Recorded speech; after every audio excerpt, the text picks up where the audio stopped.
Hi everyone. So sorry it's been a very long time since my last update, but I'm just going to be doing these when I have something interesting come up now. So I've had a recent MRI, which was the third one since radiotherapy, and again it's all clear and all good. That's really brilliant news because I actually brought this MRI forward because I had my first seizure since the very first one.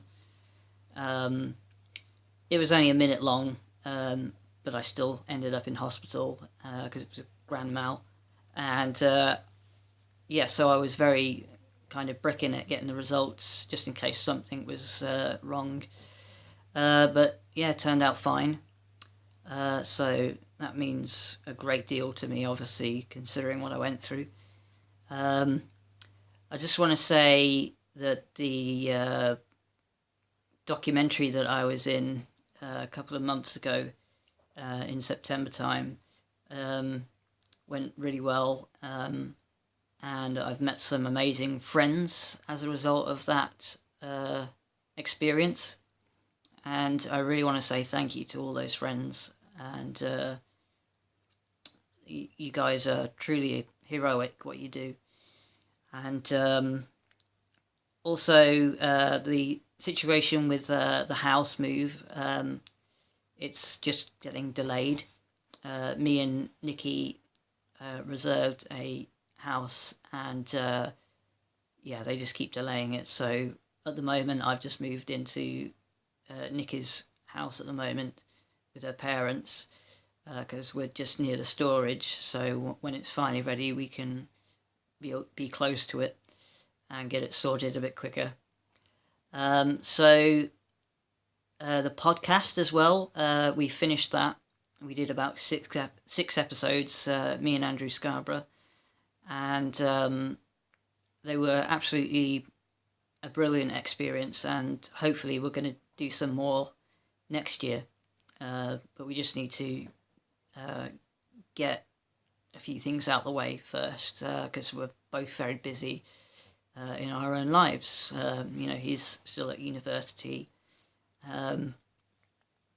but he's been looking into some really interesting things that I really hope are going to make some headway next year, which is this innovation in terms of using liquid aspirin.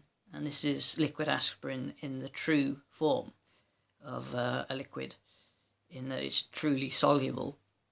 Because I know people often get confused that, surely liquid aspirin is just where you put an aspirin tablet in a glass of water and it fizzes a bit and then it just turns into liquid aspirin. But the molecules are still actually really big in that setting.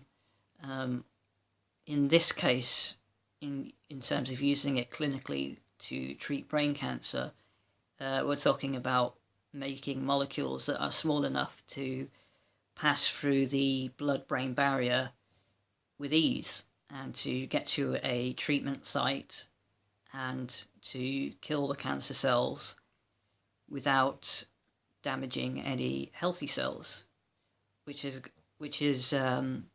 unfortunately what happens with chemotherapy.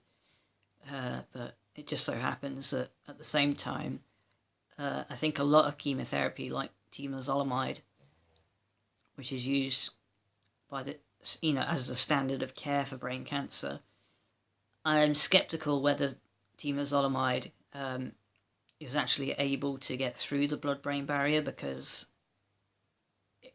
it's just a toxin, and the body is obviously not stupid. It's going to know that this thing that you've just swallowed is, or you've injected into you, is a toxin, and that's just not going to be allowed through the blood-brain barrier as a result, because that's what it's there for, to protect against toxins.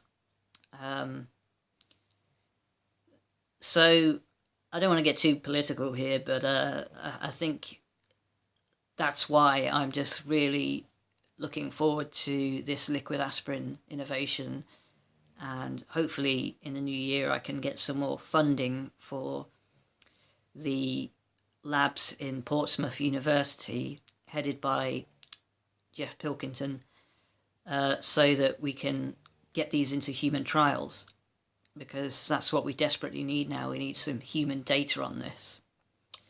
So I don't want to ramble on too much, because this is very just thrown together, this video.